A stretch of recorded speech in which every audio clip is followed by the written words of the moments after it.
Hello, আসসালামু আলাইকুম everyone. অনেক দিন পর একটা ভিডিও এডিট করছি। বেসিক্যালি এটা ঈদের ভিডিও ছিল। আমি এতদিন পর এটা আপলোড দিব। এবার বেসিক্যালি আমার এবার ঈদটা অনেক স্পেশাল ছিল আমার জন্য, কারণ এটা আমার এবার বিয়ের পরে ফার্স্ট ঈদ ছিল আমার। তারপরে এর মধ্যে তো উনি দেশে চলে আসছে, এটা আরও বেশি স্পেশাল ছিল আমার জন্য। আমার না ছোটো থেকে অনেক ইচ্ছা ছিল যে ঈদ আসবে, আমরা লাগেজ ভর্তি কাপড় চোপড় নিয়ে সব কিছু গোছগাছ করে গ্রামে ঈদ করতে যাব। ছোটো থেকেই যখন স্কুল ফ্রেন্ডরা বলতো যে আমরা ঈদে বাড়িতে যাব, এরকম করব, মানে অনেক কিছু বলতো, তখন আমার হয়ে ওঠেনি এটা বিয়ের আগে, কারণ আমাদের কোনো গ্রামের বাড়ি ছিল না বিধায় এটা আমার হয়ে ওঠেনি। এই জিনিসটা আমি ফিল করতে পারিনি। যাই হোক, এবছর থেকে আমি এটা ফিল করতে পারবো। দেন আমরা ইফতার করে সব কিছু গোছগাছ করে আমরা বাড়ির দিকে রওনা দিয়ে আমাদের বাড়িতে যেতে যেতে প্রায় রাত হয়ে যায়। এরপরে আমাদেরকে একটু মেহেদি লাগাই। রাতে সব কাজ শেষ করে আমরা একটু রাত্রের দিকে মেহেদি লাগাই। আমি মেহেদিটা ওভারনাইট রাখছিলাম, অনেক সুন্দর হয়েছিল কালারটা।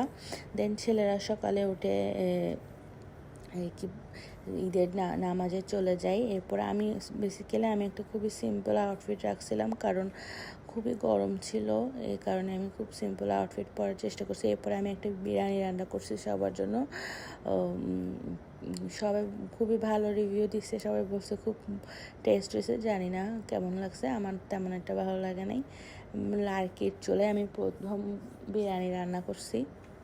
এরপরে আমরা ঈদের পরের দিন সবাই মিলে আমার ননসের বাড়িতে যাই, ওখানে আমরা খাওয়া দাওয়া করছি সবাই মিলে। এরপরে আমি পরের দিন শহরের দিকে রওনা দিই।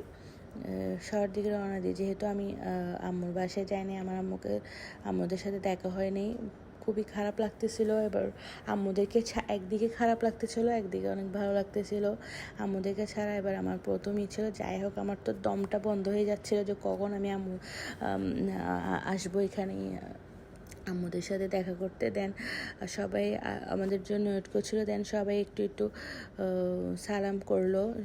এরপরে আমার বোনটা দেখেন কত সুন্দর সুন্দর স্ন্যাক্স করছে। এই প্রথম ও ঈদে, আমার মনে হয় এই প্রথম ওর 21 হবে, মেবি 20 ইয়ার্স হবে। এই 20 ইয়ার্সে এই প্রথম ও ঈদে কাজ করছে। এরপরে দেখেন খাওয়া দাওয়ার সময় আমার জামাইয়ের প্লেটে সবাই দিয়ে দিবে, এরপরে ওর থেকে টানাটানি করে খাবে। এরপরে আম্মুকে বকশিস দিছিল। এরপরে ছেঁচড়া সালেগুলো ওর বকশিসগুলো নিয়ে দেখেন কেমনে টানাটানি করে, ওর পাটা পুরো টেনে ছিঁড়ে ফেলতেছে অবস্থা।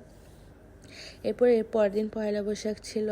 তারপর আমি বেসিক্যালি কোথাও বের হওয়ার আমাদের প্ল্যান ছিল না আমার ওরকম, যেহেতু 15 দিনের জন্য আসছিল, তাই দেন ও বলতেছে চলো কোথাও বের হই। এরপর আমরা পয়লা বৈশাখের দিন সারাদিন বের হইনি, যেহেতু অনেক গরম ছিল।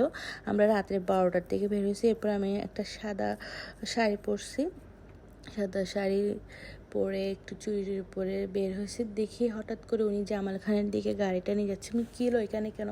তখন প্রায় রাতের 2টা হবে। আমাদের কি এখানে কেন? হঠাৎ দেখি উনি একটা ফুলের দোকানে দাঁড়াইছে। পুরো জামাল খান একটা দোকানও খোলা ছিল না, শুধু একটা দোকানে খোলা ছিল লাকিলি।